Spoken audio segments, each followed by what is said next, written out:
You know, you're not your brother's keeper, not necessarily, but I want to hear from Steve Kerr and Steph Curry, and then we'll talk about maybe what their role has been in the creation of the persona that Draymond Green has. Let's hear from them. Yeah, we need him. We need Draymond, but you know he knows that. And we've talked to him, and he knows that. He's got to find a way to keep his poise and be out there for his teammates. Draymond's still a hell of a player. You know, still a really good player. Yeah. So we need him. You know, if we're going to be a really good team, we need him. We always say about our team, like all the pieces fit for a reason. They have for a very long time. So when you're missing one, it's tough. We always told him you can't change who you are as a player, and you know the competitive spirit that you have, the physicality that you play with. But you can't give people reasons to leave, reasons to look at you a certain way, and to have to go, you know, judge and jury every single incident that happens. So it's tough because we need him out there, and we're here to support him, here to have confidence in him to be able to do that. And yeah, because we obviously need him to win. How many times, I lost count, the times you heard the word need, we need him, and he knows, and Steve Kerr did that thing, I can't say, well, he knows. Now, obviously he doesn't, Steve, he doesn't know. Okay, these are two different things here. From a brotherhood standpoint, I believe in brotherhood to my core. Brotherhood, sisterhood, family, love, you know, supporting people, especially when they need you. At their lowest point, they need you to step up. I believe in stepping up for people who you love. So, good for Steve Kerr, good for Steph Curry for talking about how they want to support him. I think the best way for the Warriors to support Draymond Green is to move on. You got to move on. They should have moved on a while ago. Because if what they're saying is true, well, shame on you. Shame on you for saying, hey, the way we play or all the pieces fit. If one of your pieces is Draymond Green, if one of your pieces is just prone to go off without warning at times, then what the hell did you build? You've already been there. This is the next phase for them. If they're going to hold on, because I think the dynasty's over. I know you don't. I didn't say that. You said they could win a championship yesterday. You asked if they could. I said not without serious changes. Okay. I think even with changes, I think it's over. I think it's over for them. Like 2022, they probably have one more in them, but then after last year, so that was it. They're done. So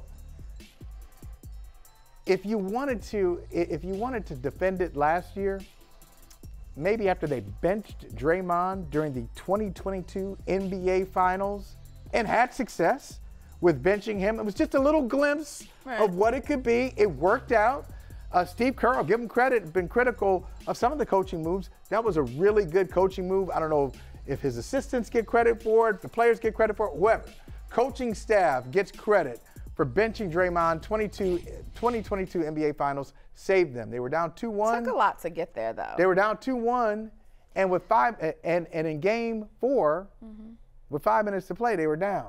Yeah. And so they came, and Steph was brilliant. My point is, if you want to squeeze out one more championship, you have to look at what brought you this far and what do you need to do to extend the life of a dynasty.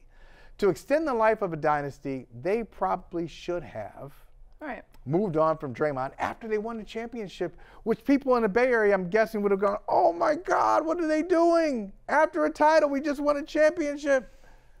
I don't think so. But this is how you get stuck. They're stuck. I don't think they're stuck, and I don't think you don't. No, I don't Why think not? They might be stuck with Draymond for a little while. They might, but there's always we thought no one. And granted, this is a very different kind of thing. We thought no one would take Russell Westbrook's contract, and then they did. There's always a team somewhere that will do something. They're not going to be able to do anything right now with him, but I'm just saying I don't know that they're stuck fully. And I also don't believe that they're stuck because after this year, they have a lot of financial flexibility. Yeah, so but Russell never did anything like that. I'm not comparing it. I'm just saying it was a massive contract, and people thought that his value fell. There's always. But it was just a value conversation. See, I agree with you. If it's just a value conversation and the guys, this big contract, most people in the NBA have big contracts. You can trade this and some filler here, a great player there, or former great player, and you can match those contracts and get it moving. You've got a big contract and you've got big issues that we're not even sure how. Is this the bottom? Is this the bottom for Draymond? They might be willing to take the financial hit and just get rid of him. You don't know. Like, we don't know. They can certainly afford it. But what I'm saying is they're going to have financial flexibility regardless of Draymond. Okay. So if they can find a way, remember, Chris Paul's contract's off the books, and they can still trade that. That's one of the reasons they wanted that contract. If it works out, great, we keep you this year, and you help us. And if it doesn't, people want that contract because it's just an expiring, right? And then, in additionally, Klay is not signed. He's not extended.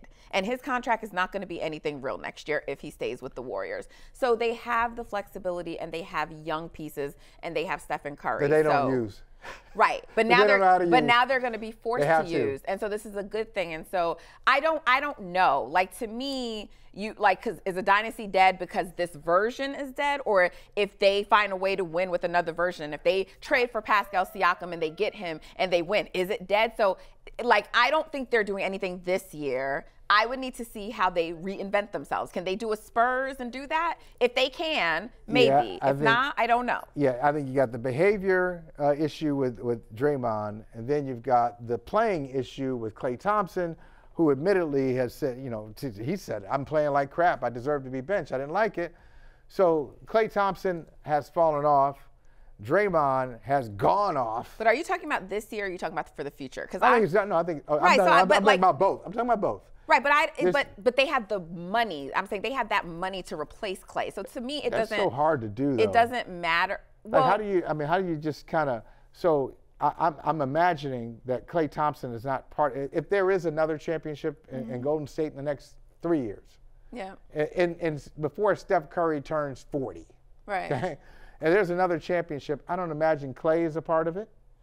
Or he's coming off the bench and his role looks different. You only need a number 2 for Steph. And then the rest, you just fill in the pieces. And that you can get. And they have the money to get. And right now, because they have young players that they don't have to pay that much, they have right now the financial ability to do it. You make it sound so easy. No, it's not easy. But like when you have Steph Curry, right? Yeah, okay, that's a big piece of it. Right, and so like it was like when Kobe got Gasol, he didn't need like a big 3. Yeah. You just need to get him the right number 2. And there are number 2s out there. And so that's all I'm saying. So it's just going to look different. And ironically, Draymond Green is actually playing very well this year, even offensively. He's shooting the best in his career from 3, right? Yeah. Maybe that wasn't going to stand the whole season, but what I'm saying, let's just put him aside for a second. But Steve Kerr mentioned that in the presser. I would say, because I think Steph Curry and Steve Kerr and all of these people have enabled Draymond, so I'm with you. But I think the tie to Draymond is, to me, actually more about Steve Kerr than it is Stephen Curry. And the reason I'm saying that is Steve Kerr feels like he really needs Draymond. So I think he does, but I think it's because of the way Steve Kerr coaches and his system, right? Like people have been writing about it and talking about it lately. He has like, these 5 go in, these 5 go out. He's very strict. They don't draft certain kinds of players because they're not a Steve Kerr guy, right? He has a certain way he likes to run his system, right? And the way that he changed the Warriors and made them better is the system he implemented. And that was having Steph off ball, having Draymond do certain things. And I candidly don't think he's an X's and O's coach where if you give him different types of players that he's going to know the way to adjust the system. And maybe if he had those assistants, like Mike Brown, I think was a big loss. I mentioned this. Yeah. So I think that unwillingness to change things is more about him than it is about Steph. I think as long as you show Steph a plan that will give him a path to winning, he will be okay with it. Remember, he didn't want to change Mark Jackson.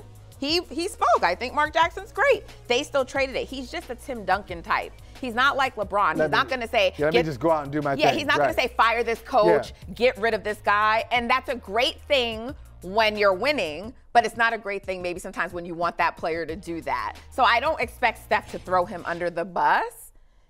But if Steph wasn't supporting it either, behind the scenes, the change would have been made. But the only difference, the only disagreeing point that I have is that I do think Steph is okay if Dre isn't there. I just think he's not okay with you not having a plan for him to win. Yeah. And I think if the Warriors show him, we get you this, and we can give you a plan to win, I think he's okay with it. Well, Mike Dunleavy, you got your work cut out for you. There's a lot to do with the Golden State Warriors, and we'll see what happens with Draymond. The NBA says indefinitely. I think 15. How many do you think? At least 15. What do you got? Yeah, I think it's closer to the 20 range. 20? Yeah. Now, for another conversation, for another day on Brother from Another, you can't have Bridges back there out on the court. You can't say you're all about discipline when somebody misbehaves on the court. Yeah. And then you're all over that. But when somebody misbehaves off the court, well, we got to let the process play out. Well, Josh Giddey, yeah, all that. You got to get it together. You got to be consistent and look at real life issues just as seriously as you look at basketball issues. It's still a reflection on your league. Absolutely. Either way, both of them, reflection on your league.